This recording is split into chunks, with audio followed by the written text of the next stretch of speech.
happy to be here. My name is Jerry Sandford. I was a former PIO for the North Naples Fire Department, and then when they merged with Big Corkscrew Island, we became the North Collier Fire Department. A little background, I worked on Wall Street way back in the 60s, probably before any of you were born. And I got to know a fireman who worked part-time for a Wall Street firm that I worked for. And I had no ambitions at the time to be a firefighter or even a policeman. So he said to me, why don't you come and ride with me one night in the squad? It was like a bread truck, if you would. They went all over to all kinds of alarms in Manhattan. And so I went, and boy, I tell you, what a rush. First night riding in the back of a bread, it was called the squad, but like a rescue company, but they transported men from fire to fire, and a lot of fires in New York City.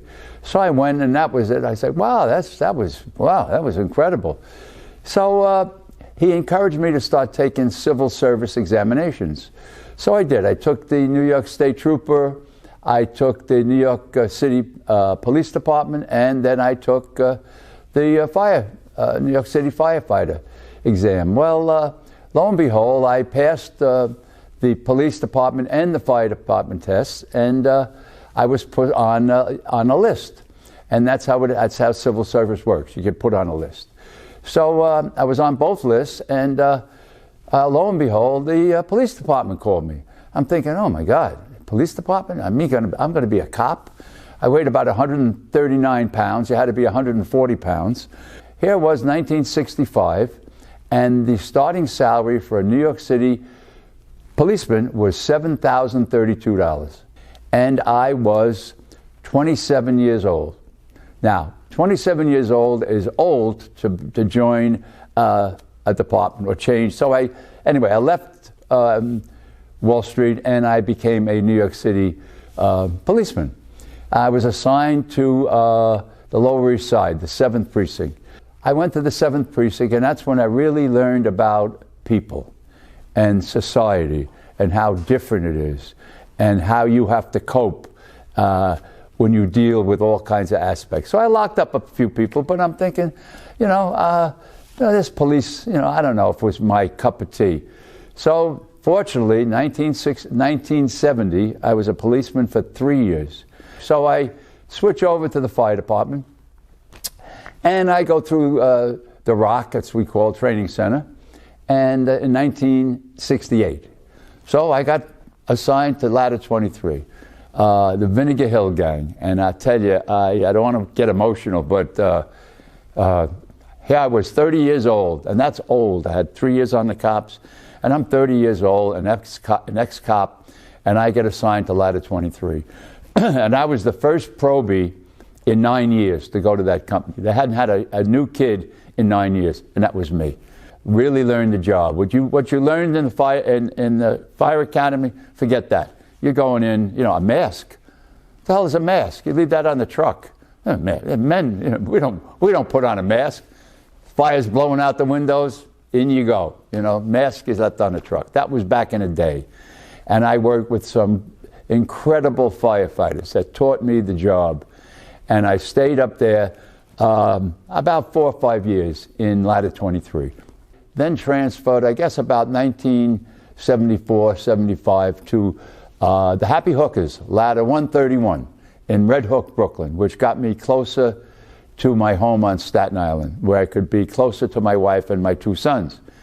And I stayed in the Happy Hookers for a number of years, till the beginning of the 80s.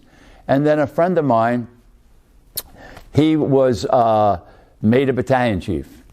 And when you reach the rank of battalion chief or higher, you get an aide. You get someone to drive you. So he called me up, his name was Don Ruhlin, and said I had known him for many years. In fact, it was his brother that talked me into taking the tests, Jimmy Ruhlin. So I left 131, and I became his aide in the 4-8 Battalion. Now that meant roaming a lot of places. Instead of you just having your own little district, you went all over with the chief. And it was great because I got to go to a lot of fires, a lot of jobs. Most of them, in our profession, you know, there's not too many good days. You take advantage of the good days, but there's a lot of more bad days. So one day I'm sitting and outside the desk, outside the chief's office, and Frank Martinez came by from the press office. And he said to me, "Hey, Jerry," he said, "we're looking for an opening in the press office. How long are you on the job now?" I said, "Oh, yeah, 19 years, 20 years. And he said, "You got any suits?" I said, "Yeah, I got suits." He said, "All right, this is the last day you're in a uniform.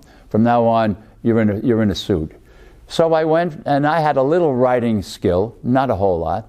And here I wound up in the press office. Here I had gone from a blue shirt as a firefighter, and now I'm in a suit, white shirt and tie, and I am in the press office at the largest fire department of the world. I stayed in the press office many exciting years, went to a lot of fires, the 1993 World Trade Center. That was the first attack, so I attended that, a lot of fires. And then I retired in 1997. We moved to Naples in 2000. About five months later, I was driving my wife nuts, so I heard about a CPR course that was being given in Naples High School. I went down there. George Aguilera, as it turned out, I wound up working for George. He still works here. So he said, "I heard of a fire district looking for a PIO."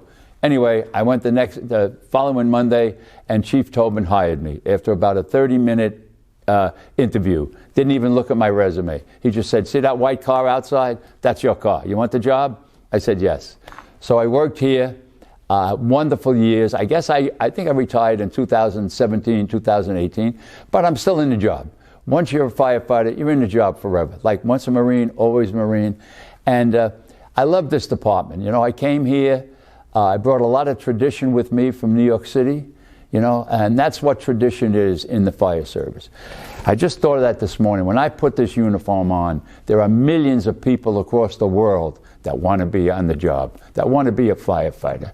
And this department, it's such a wonderful community. When I got here, they assigned me to a program called CERT, Community Emergency Response Team. I got hired here by Chief Tobin in May of 2000. A month later, he said to me, "Let's take a ride over to Station 44. There's an old New York City fire helmet laying in the kitchen." So I go over with Chief Tobin, I look up on the wall, and there's a fire helmet, old black fire helmet with 4-2 on the front piece. I look up, and I immediately knew it came from the South Bronx, where the fire commissioner, my old boss, was. I said, "How'd you get it?" He said, "A man walked in, didn't want it anymore, it was his father's." So I call up New York, I get the fire commissioner on the phone. This is June of 2000.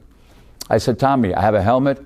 He said, "Why don't you bring it back?" But guess what? It's not going to be the firehouse is being renovated. It won't be ready until next year, next fall. Okay, advance that to August of 2001. Frank Ribbon calls me from the firehouse, from the press office, and said, "You better make your arrangements to come back up." We got the helmet, Chief Tobin, Chief Jones, the man that gave us the helmet, me. We flew up to New York September 8th. The day before September 11th, we were in Ladder 42 in the South Bronx. September 10th, we presented the helmet.